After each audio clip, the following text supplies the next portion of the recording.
Moi, je m'appelle Marie-Lou Addison. Je suis dans le milieu de la littérature depuis plusieurs années déjà. J'ai écrit plein de séries, d'abord pour les jeunes. Puis après ça, j'ai fait une percée dans l'univers adulte aussi. J'ai écrit donc entre autres la série Cobaye. Ça, c'est des gens qui sont allés tester des médicaments pour une compagnie pharmaceutique, mais la compagnie n'est pas totalement clean. Tous les cobayes de la série vont tous virer un peu crackpot de différentes façons. Et la façon que fonctionne la série, c'est que toutes les lettres du mot cobaye, c'est la première lettre du prénom du cobaye en question. Moi, j'ai écrit la lettre A, le cobaye Anita, et donc c'est son parcours à elle en tant que jeune femme qui va aller tester ces médicaments-là pour des raisons qui lui appartiennent. Et ça ne va pas nécessairement aller très bien, comme on peut voir un peu sur la couverture d'ailleurs. Et ça, c'est la série Cobaye qui était vraiment tripante à faire parce que je l'ai fait conjointement avec d'autres auteurs. On était 7 auteurs, en fait, dans la série. On s'est rejoints avant, pendant et après le processus. Bref, on a passé une année et plus à se parler pour créer cette série-là qui est encore sur les tablettes. Après ça, mes éditeurs m'ont demandé est-ce que ça tente d'en faire d'autres livres d'horreur, puis évidemment, j'étais vraiment intéressée. Mais j'étais stressée parce que je me disais, ah, Cobaye a bien fonctionné, est-ce que les gens vont aimer ça autant? Mais j'ai eu un flash et c'est là que j'ai écrit le magnifique Bouche cousue, dont je suis quand même assez fière. C'est l'histoire d'une femme qui a un trouble d'amassement compulsif. L'amassement compulsif, c'est les gens qui vont emmagasiner des objets chez eux, vont jamais les sortir, ce qui fait que ça finit par s'empiler dans une maison. Puis moi, j'imaginais ce genre de maison-là où déjà ça sent pas bon, où on a de la difficulté à circuler dans la maison, à quel point on peut cacher des choses sous toutes ces ordures-là, disons. Déjà, j'avais plein d'images. Puis après ça, j'ai travaillé mon personnage, pour ceux qui l'ont lu, pour être capable de faire une trame et une histoire. Mais c'était ça mon idée de base pour Bouche cousue. Puis là, le titre Bouche cousue, ça fait référence à sûrement ce que vous vous imaginez. Et le dernier roman que j'ai sorti à l'automne dernier,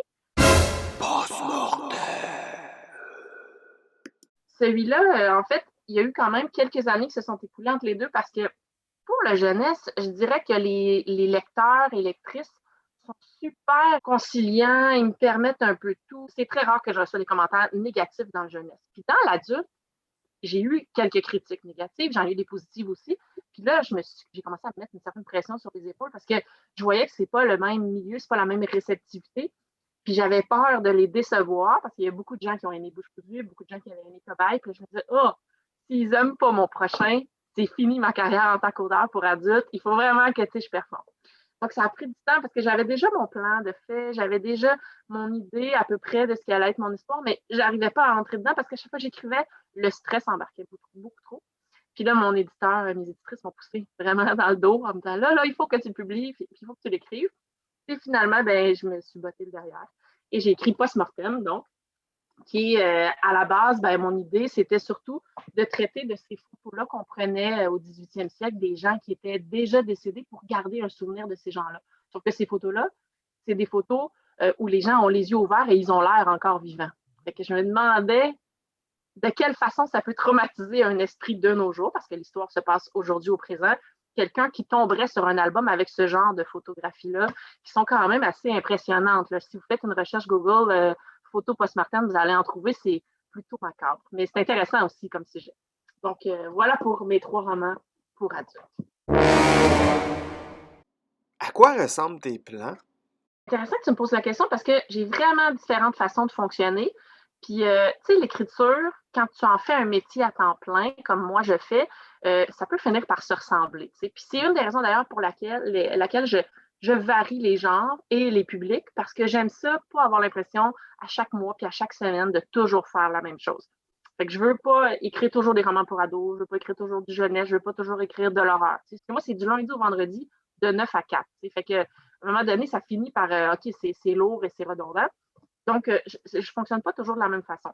Quand j'écris pour très petit, je ne fais pas nécessairement de plan, mais moi, je suis quelqu'un de super structuré, ce qui fait que je sais exactement combien de mots il va y avoir dans mon livre, combien de chapitres, puis combien de mots par chapitre. Fait que ça, c'est toujours super structuré. Si je sais que mon livre va être de 10 000 mots, je sais que chaque chapitre va avoir, mettons, 850 mots, puis etc., jusqu'à la fin de mon livre. Fait que j'ai pas de plan précis, mais je sais à peu près qu'est-ce qui va se passer, tu sais, globalement. Je connais le début, je connais la fin, puis je suis capable de structurer le récit de cette façon-là. Quand je tombe pour adolescent, là, le problème, c'est que ce sont des séries. C'est difficile de faire un plan pour une série de 13 tomes parce que je ne sais pas ce qui va se passer dans le 13e tome quand je commence ma série. Puis moi, je me dis, oh, peut-être qu'il va y avoir 2, 3 livres, tu sais. Fait que je fais pas de plan pour mes romans pour ados qui sont en série, sauf au moment où je commence à l'écrire, là, je sais ça va être quoi la trame, je sais ça va être quoi à peu près la fin. Puis encore une fois, j'ai ma structure, le nombre de mots, le nombre de chapitres, etc. Mais j'ai pas de plan précis. Mais quand je tombe pour des romans 14 ans et plus et pour adultes, là, je fais des plans hyper précis. Et ils sont tellement précis, mes plans, que dernièrement, j'ai voulu varier. Puis tu vas peut-être trouver ça drôle, Jonathan. Normalement, tu sais, tu fais un plan, chaque chapitre est défini, etc. Puis tu commences à l'écrire. Bon, ben, j'ai un roman qui va paraître au printemps. Je n'ai pas le droit encore d'en parler. Mais quand j'ai fait mon plan, il était tellement précis que là, je regardais mes chapitres, puis je me disais, ah, ce chapitre-là, il a l'air la fun à écrire. Puis là, c'était comme le chapitre 12. Fait que je l'ai écrit. Puis après ça, j'ai fait, oh, quel chapitre j'ai le goût d'écrire? Là, j'ai écrit le chapitre 6, genre. Puis après ça, j'ai écrit le chapitre 32. Puis, écoute, je l'ai écrit complètement en désordre, ce roman-là. Puis j'avais peur que ça paraisse, mais quand je l'ai relu en entier, ça fonctionnait super bien. Fait que j'étais contente, ça veut dire que mon plan se tenait très bien dès le début. Puis j'ai trouvé ça trippant à faire. C'était comme un jeu. C'était comme, oh, quelle journée je gratte aujourd'hui. Puis là, je fais le chapitre 5. Puis là, je fais. Écoute, j'ai vraiment trippé, ce qui fait que ça se peut que je refasse ce processus-là, d'y aller au hasard quand j'ai besoin de renouveau dans ma façon d'écrire. Parce qu'en bout de ligne, tu sais, je savais qu'est-ce qui allait se passer dans ce chapitre-là. Je regarde, OK, parfait, je me lance, puis j'écris ça. Fait que ça, c'est une sorte de plan, mais ça, c'est un peu spécial. Et c'est sûr que si on fait un plan où il y a un meurtrier, par exemple, où on a besoin d'apprendre des éléments, ben, c'est mieux qu'il soit précis parce que sinon, on risque d'oublier des détails puis de se perdre en écriture. Fait que, voilà pour mes plans. Ça ressemble à ça, je peux même te le montrer. Là. Je ne veux pas te montrer le titre, là, mais puis moi, je les surligne au fur et à mesure. Là. On voit les. Puis à chaque fois que je l'écrivais, ben c'est ça, je surlignais d'une autre couleur. Ça dépendait à quel moment je l'avais écrit, en tout cas. Mais ça, c'est un chapitre. Moi, je ne veux pas que tu vois tout, là, parce que je veux pas que tu vois c'est quoi l'histoire, là, mais un chapitre, un chapitre, un chapitre. Fait qu'il y a quand même beaucoup d'éléments dans mon plan, disons. Puis au début, ben, je mets les éléments principaux, c'est qui le personnage principal, où ça va avoir lieu. Tout ça, j'écris ça au début de mon plan. Voilà. Je trouve ça vraiment intéressant, sérieusement. Puis en même temps, comment déjouer la lassitude quand tu écris. Tu t'es fait un jeu avec toi-même. Moi, cette année, en pandémie, j'ai fait moins d'animation scolaire, ce que je fais quand même régulièrement. Je n'ai pas fait de salon du livre, à part le salon du livre de Montréal qui a eu lieu en novembre dernier. Et donc, ça fait en sorte que j'ai écrit plus. J'ai écrit plus que jamais, tu sais. Fait que là, à un moment donné, j'avais besoin de me sortir de cette écriture-là parce que je me disais, OK, là, je fais tout le temps la même chose. Ça a beau être un roman différent. En bout de ligne, c'est ça, il manque un peu de. Tu sais, on veut varier. Moi, j'ai pas de collègues de travail. Les gens que je croisais en salon, je les ai pas croisés cette année. Fait que ça m'a fait du bien de trouver une façon de me renouveler, disons. Puis j'avais peur du résultat, mais finalement, mon éditrice, elle m'a dit, écoute, c'est un de tes très, très bons. J'étais contente. Tous les soirs, quand je m'endors, je me raconte une histoire différente dans ma tête, tous les soirs. Fait que je pense que ça vient du besoin de création pour sortir de sa vie à soi. Moi, je suis quelqu'un qui lit énormément. Je lis à peu près un livre maximum aux 2 jours, si c'est pas chaque jour, là, que je termine, puis à moins que ce soit une grosse brique. Là, fait que je lis énormément. Puis je pense que j'ai besoin ma tête a besoin de réfléchir, de trouver des idées. Fait que je suis pas certaine que moi, mon but ultime, ce soit de raconter une histoire plus que de créer constamment. Parce que je pense que si j'écrivais pas, je créerais d'une autre façon. Je ferais peut-être des dessins, je ferais peut-être de la peinture. Tu sais, moi, avant d'écrire, j'ai fait plein de. J'ai appris rien, là, je suis pas allée à l'école pour ça, mais je faisais de la peinture avant. Puis quand mes enfants étaient plus jeunes, j'écrivais pas, mais tu sais, par exemple, je faisais de la couture, je tricotais. Tu sais, il y avait toujours une façon de créer quelque chose. Je faisais beaucoup de bricolage, etc. Fait que je pense que c'est plus à ce niveau-là, moi, mon intérêt, que de penser au lecteur qui va me lire. Ben, là, c'est sûr que j'y pense inévitablement, là, mais l'intérêt, ça vient plus de là me concernant. Mais c'est pas le cas de plein d'auteurs, j'imagine. Là. Il y en a qui ont vraiment le goût de raconter une histoire. Moi, pas nécessairement, dans le sens que j'ai surtout le goût de créer. La vie d'auteur, ça a l'air bien glamour, là, mais à la base, je suis chez moi du lundi au vendredi, même du samedi, toute la semaine.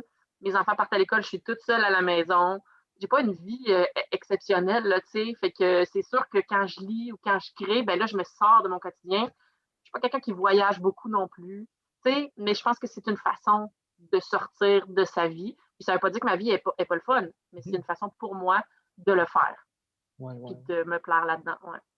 Mais je comprends exactement ce que tu dis, là. C'est ça, c'est parce qu'il y a des gens, des fois, qui pensent, ah oui, tu sais, les auteurs, là, c'est dans des 5 à 7, puis tout le Pas temps, moi. là. Puis, non, mais Mané, il faut bien que tu t'assieds puis que tu écrives aussi, là. Tu sais, C'est ça, exactement. Ben oui, moi, mon travail, c'est du 9 à 5, ben 9 à 5, 9 à 4, là, ça dépend des journées.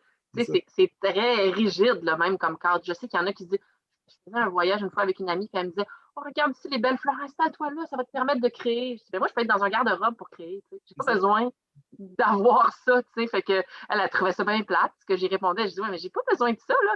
En ce moment, de toute façon, j'ai pas le goût de créer. Je veux vivre mon voyage, tu sais. Quand je veux créer, ça va être chez nous, plate, dans mon bureau, fermé. Puis là, Ouais. je vais écrire parce que je le vois vraiment comme un travail. Ben, c'est sûr que c'est un travail vraiment plaisant, là, mais c'est un métier, c'est un travail. C'est pour ça que moi, mon cadre d'écriture est très rigide. C'est ça que j'écris, c'est tant de mots par jour, j'écris tant de mots, tout est calculé. Pourtant, je ne suis pas en mathématiques du tout, là, mais je calcule beaucoup quand j'écris. Ouais, tout est très rigide, entre guillemets. Je suis curieux, tu écris combien de mots par jour? Ouais, j'aime pas trop ça le dire, je vais le dire, là, mais j'en parle pas beaucoup parce qu'il y a beaucoup de gens qui vont. Moi, je suis quelqu'un d'un peu hyperactif, dans le fond. Pas physiquement, mais mentalement. T'sais. Moi, j'ai des enfants TDAH, là, tu sais, puis ils sont comme des petites bulles de. Bon, ben moi, sûrement que je le serais, mais ça se passe plus au niveau de ma tête. Et donc, j'écris beaucoup par jour. J'écris une journée satisfaisante, c'est 5000 mots, mettons. Si je fais moins que ça, je vais dire, bon, j'ai eu une petite journée, je ne serai pas tant satisfaite, tu sais. Puis le 5000 mots, là, pour être franche, là, je peux l'écrire de 9 à midi. OK. Puis, fait que si je travaille fort, parce qu'il y a des journées que je niaise sur Facebook, c'est comme n'importe qui, là, j'ai de la misère à me concentrer. Puis j'ai eu des journées de plus que ça, mais plus que 5000 mots, là, je me sens, mon cerveau, il est à off après ça. Il faut vraiment que ce soit, en tout cas, un bon cadre idéal, mais plus que 5000 mots, mais c'est très, très rare. Mais moi, là, c'est 5000 mots par jour du lundi au vendredi. Fait que en une semaine, je peux me taper 25 000 mots. Puis souvent, ces 25 000 mots-là sont quand même à retravailler, mais pas tant que ça. Parce que c'est ça, j'écris bien vite, puis je tape vite, puis tout se passe vite dans ma tête. Puis quand je ralentis mon rythme d'écriture, là, j'ai de la misère. Par exemple, si j'écris un roman jeunesse qui me demande moins de mots, puis, tu sais, mettons, un roman jeunesse de 10 000 mots, on va me prendre autant de temps à écrire qu'un roman de 60 000 mots parce qu'il faut que je ralentisse mon rythme. Puis ça, j'ai de la misère à le faire. Fait que, dans le fond, c'est juste une question de rythme de chaque individu. Tu vois, je parle vite déjà. Tu sais, tout ce que je fais quand je réfléchis, ça se fait vite. Fait que, tu sais, j'ai pas de laurier à me faire lancer par rapport à ça. Là, c'est juste une autre façon de fonctionner. Puis ça vaut ce que ça vaut. Puis un autre auteur, tu sais, ils vont écrire un roman par année, puis son roman va être magnifique aussi. Là, tu sais, on a chacun nos façons d'écrire puis de travailler. Puis, c'est pour ça que je ne le dis pas, parce que je ne veux pas me comparer, puis je ne veux pas que des gens se comparent. Tu sais, tu comprends? Parce que puis je veux pas non plus que des gens se disent ah ben là, si elle fait ça, c'est parce que ça doit pas être si bon que ça non plus. Tu sais, Bouche cousue, là, je pense que je l'ai écrit en 3 semaines. Mais j'avais déjà mes. Tu sais, tout était prévu, tout était clair, tout était fait. Tu sais, quand je me suis lancée dans l'écriture. Post-mortem aussi, je l'ai écrit en 3 semaines, un mois, je pense, quand je me suis vraiment décidée. Mais dans les faits, ça a pris 3 ans parce que ça m'a pris du temps avant de me décider. Tu sais. Faut enlever le concept de compétition. Parce qu'en fait, on Absolument. est en compétition contre soi-même, si tu veux. Tu sais. Tellement, tout à fait. Oh oui, tu as raison, c'est ça. Moi, je vais être satisfaite de moi par rapport à ce que j'ai fait hier, par rapport à ce que j'ai fait demain, pas par rapport à un autre auteur. Ben C'est non. ça. Quand je lis le travail d'un autre auteur, je suis jamais jalouse. Ah non, c'est ça. Wow, impressionnée, je trouve ça génial, j'aimerais écrire aussi bien que lui ou elle, mais je suis pas jalouse. Est-ce que tu as des bêta-lecteurs ou lectrices? Quand j'ai commencé à écrire, il y a plusieurs années, là, je le faisais lire par ma mère. Ma mère qui écrit aussi, elle a écrit longtemps. Là, elle est plus à la retraite parce qu'elle a quand même presque 70 ans. Je ne devrais pas dire son âge. Mais bref, elle est quand même plus vieille. Donc, elle a presque pris sa retraite, si on veut. Je le faisais lire par elle, puis elle me donnait ses commentaires. Mais à un moment donné, je me suis rendu compte que ça lui donnait du travail à elle. Puis dans les faits, c'est un métier, moi, je trouve, être lecteur de romans, puis tout ça.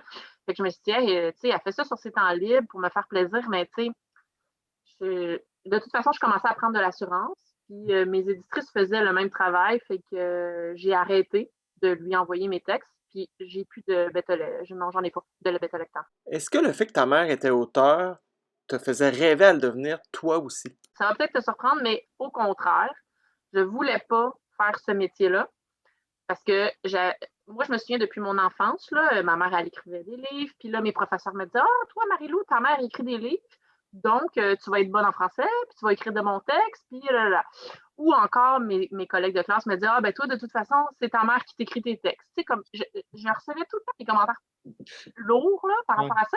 Fait que je me disais, moi, s'il y a une chose que je veux pas faire dans la vie, c'est écrire des livres ou être prof puis faire des animations dans les classes. C'était clair que je voulais pas faire ça. Puis aujourd'hui, c'est ça que je fais. Fait que, tu sais, comme quoi, mais je me souviens, là, ça m'a duré tout le temps de mon primaire, tout le temps de mon secondaire. Je voulais pas faire ça. Puis à chaque fois que j'avais un texte à écrire en classe, je me disais, oh non, j'ai pas d'idée, je sais pas quoi écrire, mes idées sont toutes en poche, ce qui était sûrement faux. Mais je me mettais beaucoup, beaucoup de pression, puis je voulais pas faire ça. Mais j'adorais lire, ce qui fait que je suis allée étudier quand même à l'université. Moi, j'ai un bac en études françaises, c'est comme un bac en littérature, disons. Puis mais je me faisais des grandes idées de ce que serait ce bac-là. Puis finalement, ça n'a pas été ce que je croyais. En fait, j'aurais peut-être dû aller en création littéraire, mais à ce moment-là, je n'acceptais pas le fait que j'aimais écrire. Je voulais jamais lire. Je suis allée étudier en littérature. Et c'est pendant mes cours, certains cours que je trouvais un peu ennuyants, que je me suis mis à écrire des histoires. Puis avant la fin de mon bac, c'est là que j'ai envoyé mon premier roman dans une maison d'édition. Parce que la seule chose que ça m'a permis, le fait que ma mère écrive des romans, c'est que je me suis rendu compte que c'était possible. Parce que, il y a des gens qui ont un parent acteur. Donc là, ils se rendent compte que c'est un métier possible à faire. Mais moi, d'avoir une mère qui écrivait, je me suis rendu compte que c'était possible d'écrire dans la vie. J'aurais sûrement même pas pensé à envoyer mon texte à une maison d'édition. Ça m'aurait passé, tu sais. Mais là, je me suis dit, OK, c'est comme ça que ça fonctionne. Bon, je vais l'essayer, tu sais. Puis ça a fonctionné. J'ai mon premier roman, j'avais 22 ans, je pense, ou 21 ans quand je l'ai écrit, mais c'était un petit roman jeunesse pour les élèves du primaire, première, deuxième année. Puis, fait que voilà. Donc, non, je ne voulais pas être auteur. Ma mère ne m'a pas du tout inspirée à être auteur. Tout à l'heure, tu disais que tu lisais beaucoup. Ça doit être dur pour toi de choisir ton livre préféré. T'as raison. Impossible de choisir. À chaque fois que quelqu'un me dit, c'est quoi ton roman préféré? Là, tu le vois pas, là, mais j'ai à peu près 12 bibliothèques pleines à craquer de livres que je lis. Puis, tu sais, je lis tellement de choses que c'est difficile. Tu sais, une semaine, là, j'ai lu ça. Comme là, dernièrement, je viens de lire La Servante écarlate que j'avais jamais lu. J'ai même pas vraiment vu la série. J'ai vraiment beaucoup aimé ça, puis j'ai le goût de lire la suite. Mais est-ce que c'est mon roman préféré? Non. Tu sais, j'ai pas de roman préféré, mais j'adore lire, puis de tout. Tu sais, pour mes fils, ils sont au cégep. Ils lisent des romans, là, puis à chaque fois, je leur prends leur livre, puis je lis qu'est-ce qu'ils lisent à l'école. Tu sais, parce que un nouveau livre dans la maison, je vais le lire. Fait que tu as vraiment toute ta vie, tu as baigné dans les livres, la lecture, ou même quand tu t'es mis à l'écriture comme plus tard, puis... Oui, en effet. Puis même moi, j'ai travaillé aussi chez un distributeur de livres pendant quelques années avant d'avoir mes enfants, puis de rester à la maison, puis après ça, de commencer à écrire. Fait que, ouais. Mais ma mère, elle, c'était plus une pionnière, dans le sens que la littérature jeunesse, à l'époque, il y en avait beaucoup moins. Il y en avait, là, mais pas autant qu'aujourd'hui. Elle était moins élargie qu'aujourd'hui, tu sais. Fait qu'elle a commencé dans ce métier-là. Moi, j'ai toute mon admiration pour elle, tu sais, par rapport à ça. Aussi, il n'y avait pas les médias sociaux. C'était pas si évident que ça de se faire connaître ou de faire de la publicité. Ouais, donc, elle m'impressionne pour tout ce qu'elle a fait. Puis moi, comme j'ai vécu là-dedans, mon père était prof de français aussi. Fait que l'écriture, tu sais, bien écrit. Si moi, j'écrivais un mot sur le comptoir de la cuisine pour dire où j'étais allée, il corrigeait mes fautes, là, tu sais. Et là, il le mettait sur le frigo, là, avec les fautes encerclées en rouge, tu sais. Fait que j'avais affaire à bien écrire, tu sais. J'avais comme pas le choix. Mais ouais, puis moi, je passais mes étés à la campagne. Mes parents avaient un chalet. J'avais pas, tu sais, souvent, j'étais seule, fait que je lisais beaucoup. Puis là, mes parents, même, ils me disaient, là, cette semaine, t'as trop lu. T'as plus le droit de lire pour 4 jours, mettons. Ils m'empêchaient de lire pour des moments précis, parce que je lisais trop. Tu sais, j'aurais pu passer de mon réveil jusqu'à mon coucher à lire. Puis quand je lisais pas, je me souviens, ça c'est bizarre, je m'assoyais quand ils m'interdisaient de lire. Je m'assoyais dans le salon, puis je fixais le vide, puis je réfléchissais à des histoires. Tu sais, puis là, ils me trouvaient vraiment étrange. Fait que, tu sais, dans le fond, c'était les prémices de ma création, j'imagine. Tu sais. C'était plus fort que moi d'écrire en bout de ligne, même si je voulais pas, je pense que j'avais peut-être pas le choix.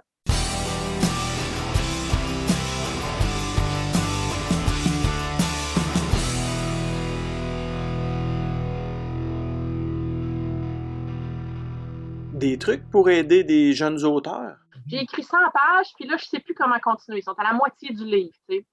Puis, je ne sais pas si toi, ça t'arrive, Jonathan, mais moi, ça m'arrive tout le temps, à partir à peu près la moitié du livre, là, que là, mon intérêt fait fou, il y a comme une descente. Puis, nous, on est auteur de métier, ce qui fait qu'on le sait que ça va faire ça. En tout cas, moi, je le sais, puis je le sais que je dois continuer de persévérer pour qu'après ça, mon intérêt remonte. Puis là, je me dis, OK, oui, je suis intéressée à écrire mon livre. Mais un nouvel auteur, des fois, il est motivé, il a son idée, il écrit, puis après ça, ça tombe, cet intérêt-là, parce que ça ne peut pas durer éternellement. Là. C'est comme une passion là, de quelques mois, puis après ça, bon. Fait que j'essaie de leur faire comprendre que écrire, c'est pas juste de la passion puis de la fébrilité, c'est aussi du travail. Tu t'installes puis tu travailles. Fait que de tous les jours, tu sais, moi, c'est ça, c'est la semaine. Là, tous les jours où tu es capable d'écrire, ou sinon tu te mets des plages horaires là, dans ta semaine ou dans ton mois, ben tu écris malgré tout. Puis des fois, il y en a qui vont dire, j'ai la page blanche, j'ai pas d'idée. Puis que là, ils écrivent pas, ils ferment leurs affaires puis ils font d'autres choses. Mais si tu te forces à écrire, même ce que tu vas écrire va peut-être être mauvais. T'sais. Mais en embarquant dans le processus d'écriture, tu vas rentrer comme dans une roue puis tu vas pouvoir continuer à écrire. Parce que plus on se censure, puis moins on écrit. Ben, moi, j'essaie de leur dire de ne pas se censurer. Puis là, je ne parle pas de censure par rapport à des thèmes précis, là, mais juste écris, vas-y, laisse-le sortir. Puis au fur et à mesure, tu vas peut-être enlever tes 4-5 pages que tu as écrites qui n'étaient pas bonnes, mais à un moment donné, tu vas rentrer, tu vas le trouver. C'est comme un gros brainstorm que tu ferais avec des gens. Tu lances des idées qui n'ont pas rapport. Puis à un moment donné, hey, je l'ai trouvé, cette idée-là. Mais si tu n'avais pas fait le brainstorm, tu n'aurais eu aucune idée. Fait que tu ne te serais pas rendu au processus de continuer puis d'écrire pour de vrai. T'sais. Fait que bon, premièrement, de ne pas lâcher, là, même si tu as l'impression que ça descend. Puis ben moi, je suis quelqu'un de structuré, fait que je le dis souvent, faites un plan ou au moins une structure pour dire combien de chapitres, combien de mots. Il faut que tu saches où tu t'en vas. Parce que si tu vois que, OK, là, j'en ai écrit 10 chapitres, il m'en reste juste 10. OK, au moins, je sais où est-ce que je m'en vais. Tu as moins l'impression d'être dans l'inconnu puis dans la brume. Fait que, bon, tu sais, d'y aller comme ça. Il y a des gens qui n'aiment pas ça, mais moi, je suggérerais quand même d'y aller. Puis, ben, c'est ce que je dirais en gros à un ou une future écrivaine, là, de persévérer, puis de lire. Je sais qu'il y a beaucoup d'auteurs qui ne lisent pas, ce que je ne comprends pas trop. Comment tu peux faire quelque chose si tu n'aimes pas ça, le produit final, tu sais? Il me semble que c'est comme, lisez. Si tu n'écris pas, ben lis. Parce qu'à un moment donné, ça va finir par faire des connexions dans ton cerveau, puis tu vas être en plongée dans ce milieu-là. Fait que lis. Au moins lis. Moi, j'ai 3 enfants, et mes 3 enfants, je ne les ai pas envoyés à la garderie. Quand ils étaient petits, ben, c'est sûr que je ne pouvais pas vraiment écrire, même si j'aimais beaucoup ça, je ne pouvais pas me consacrer à ce travail-là. Mais quand ils ont commencé l'école, j'avais le choix entre retourner à temps partiel, parce que je ne voulais pas être à temps plein avec les enfants, c'était compliqué, ou peut-être commencer à écrire, essayer de voir si c'était une piste intéressante. Fait que juste avant qu'ils rentrent à l'école, j'ai commencé graduellement. Là, j'ai publié un livre, puis là, ça s'est placé très facilement pour moi. J'ai vraiment été chanceuse parce qu'il y a des auteurs qui doivent quitter un emploi pour sauter dans le milieu de l'écriture, puis ils ne savent pas exactement quels seront leurs revenus. À quel moment on fait le saut. T'sais. Alors que moi, ça s'est placé naturellement. Dans le fond, j'étais déjà à la maison, puis je me suis mis à écrire. Puis là, mes enfants, c'est ça, sont rendus plus vieux, puis maintenant, c'est devenu mon métier à temps plein. Moi, je te dirais que ce qui me fait vivre particulièrement, c'est mes romans jeunesse. C'est un public inépuisable. Fait que j'adore écrire pour l'ado, jeunesse, tout ça. Ça tombe bien. Parce que moi, si j'avais à dire à un auteur, tu veux vivre de ta plume, va là-dedans. T'sais. Plus qu'un ou 2 romans pour adultes. Là. Mes romans pour adultes, puis mes romans, ouais, c'est ça, c'est vraiment parce que j'adore ça. Plus que parce que ça me fait vivre. Mm-hmm. Parce que c'est un par année. Un roman adulte, j'en fais un par année. Fait que, on sait c'est combien un best-seller au Québec, là, c'est peut-être 3000 livres, fait que même si j'en vends un peu plus que 3000 en mon année, c'est ça. Ce ne sera pas, si tu fais 10 000 avec ton livre dans une année, un 10 000 c'est pas la fin du monde. Fait que moi, j'écris beaucoup de séries jeunesse, fait que ça s'accumule, puis comme c'est des séries, ben, ils fonctionnent d'une année à l'autre. C'est pas, OK, bon, ben là, c'est remis au placard qu'on repart à zéro. Ça finit par s'accumuler. Fait que, mais il y a des meilleures années que d'autres. Puis le fait d'écrire jeunesse, là, ça me permet d'en écrire plus. Tu ne peux pas écrire 3 romans à 80 000 mots en une année, alors que des romans de 10 000 mots, tu peux en écrire plus qu'un. Il faut que tu aimes ça. Pas juste que tu le fasses pour l'argent. Non, ben sinon tu vas t'ennuyer. C'est ça. Non, c'est ça. Mais ça paraît que ça te passionne de toute façon, parce que sinon, ben écoute, sinon c'est juste la façon que tu me répondrais, ça serait comme plate. Ouais. Mais pas plate, mais comme froid, technique. Plus, Ouais. c'est comme, mon Dieu, fais d'autres choses. Ouais. Non, j'adore ce que je fais. Ah ouais. Puis ça tombe bien, là, je suis tombée dans des belles années. Tu sais, on le sait pas. Moi, il y a des auteurs qui fonctionnaient très, très bien il y a peut-être 15 ans qu'on voit moins. On ne Ouais. sait pas ce que moi, ça va être dans 15 ans, mais je vais avoir vécu une super belle aventure entre les deux, disons. Tu sais. Ah ouais? Fait que, En tout cas, moi, je te le souhaite prends juste ça. avec de la gratitude. Là, je suis super heureuse, j'aime ça. Puis si jamais ça fonctionnait moins, je continuerais sûrement d'écrire à un rythme plus lent, mais j'écrirais quand même. Tu sais. Même si c'était là, ça va bien, j'écris plus. Et si ça fonctionnait moins bien, j'écrirais sûrement moins, mais j'écrirais quand même. Je ne deviendrais pas aigrie du fait de ne pas vendre, je pense. Je serais déçue, là, tu sais, quand ça descend, t'es déçue, mais je ne serais pas aigrie. Je continuerais. À chaque fois, je serais contente. Moi, dans un salon du livre, même si personne vient me voir, je suis super contente d'être là, pareil. Tu sais. Fait que, ouais.